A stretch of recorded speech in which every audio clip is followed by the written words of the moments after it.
All right.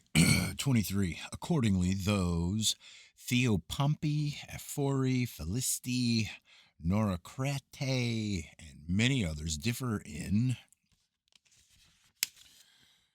Whoa. Differ in what? In genius, but in their manner bear a strong resemblance both to each other and to their master, and those who applied themselves to causes as Demosthenes, Hyperides, Escanides, Lycurgus, Dinacarchus, and a multitude of others, although they were dissimilar in abilities one to another, yet were all engaged in imitating the same kind of natural excellence, and as long as the imitation of their manner lasted, so long did that character and system of eloquence prevail.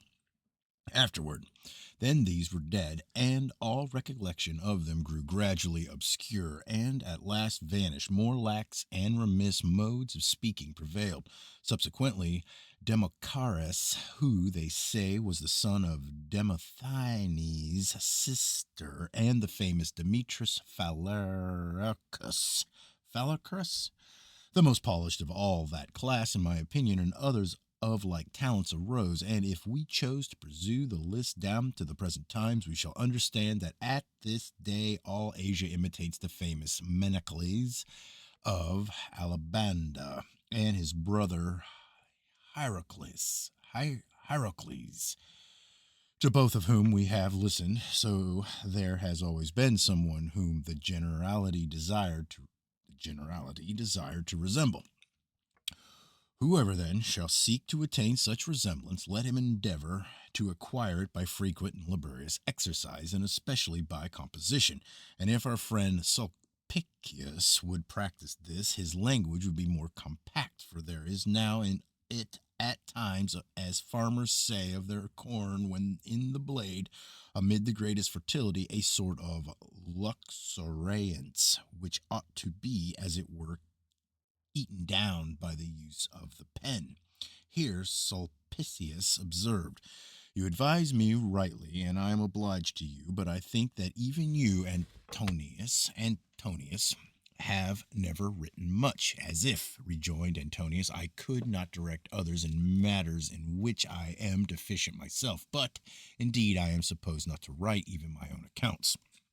But in this particular, a judgment may be formed from my circumstances, and in the other, from my ability in speaking, however small it be, what I do in either way. We see, however, that there are many who imitate nobody, but attain what they desire by their own natural powers, without resembling anyone, a fact of which an instance may be seen in you, Caesar and Cotta, for one of you has acquired a kind of pleasing humor and wit unusual in the orators of our country, the other an extremely keen and subtle species of oratory.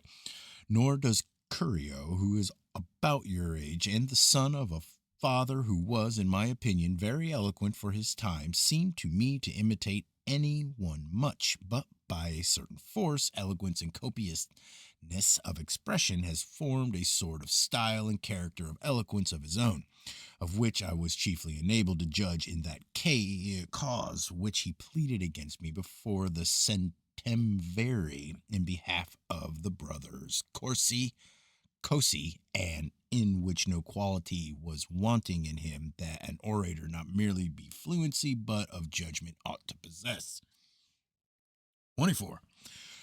But to conduct at length him whom we are forming to the management of causes, and those in which there is considerable trouble, judicial trials, and contested suits, somebody will perhaps laugh at the precept which I am going to give, for it is not so much sagacious as necessary, and seems rather to proceed from a monitor who is not quite a fool than from a master of profound learning. Our first precept for him shall be that wherever causes he undertakes to plead, he must acquire a minute and thorough knowledge of them. This is not a precept laid down in the schools, for easy causes are given to boys. The law forbids a stranger to ascend the wall. He ascends it, he beats back the enemy, he is accused.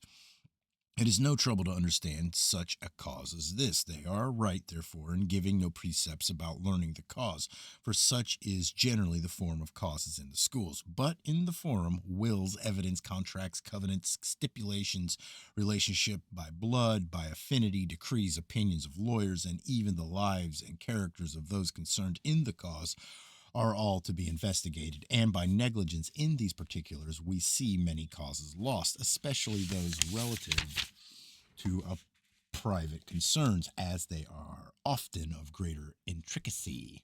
Intricacy, yeah. Thus, some, while they would have their business thought very extensive, that they may seem to fly about the whole forum, and to go from one cause to another, speak upon causes which they have not mastered, whence they incur much censure for negligence, if they voluntarily undertake the business, or the perfidiousness if they undertake it under any engagement.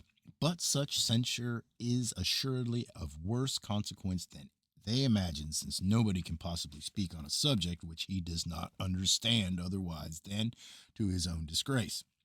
And thus, while they despise the imputation of ignorance, which is in reality the greater fault, they incur that of stupidity also, which they more anxiously avoid. It is my custom to use my endeavor that every one of my clients may give me instructions in his own affairs himself, and that nobody else be present, so that he may speak with the greater freedom. I am accustomed also to plead to him the cause of his adversary, in order to engage him to plead his own, and state boldly what he thinks of his own case. When he is gone, I conceive myself in three characters: my own, that of the adversary, and that of the judge. Whatever circumstance is such as to promise more support or assistance than obstruction, I resolve to speak upon it. Wherever I find more harm than good, I set aside re- I set aside and totally reject that part entirely, and thus I gain this advantage, that I consider at one time what I shall say, and say it at another, two things which most speakers, relying upon their genius, do at one and the same time. But certainly those very persons would speak considerably better if they would be, if they would but resolve to take one time for premeditation and another for speaking. When I have acquired a thorough understanding of the business of the cause, I immediately become my consideration what it immediately becomes my consideration what ground there may be for doubt. For all points that are disputed among mankind, whether the case is of a criminal nature, as concerning an act of violence, or controversial, as concerning an inheritance, or deliberative, as on going to war, or personal, as in panegyric, or argumentative, as on modes of life, there is nothing in which the inquiry is not either what has been done, or is being done, or would be done, or of what nature a thing is, or how it should be designated.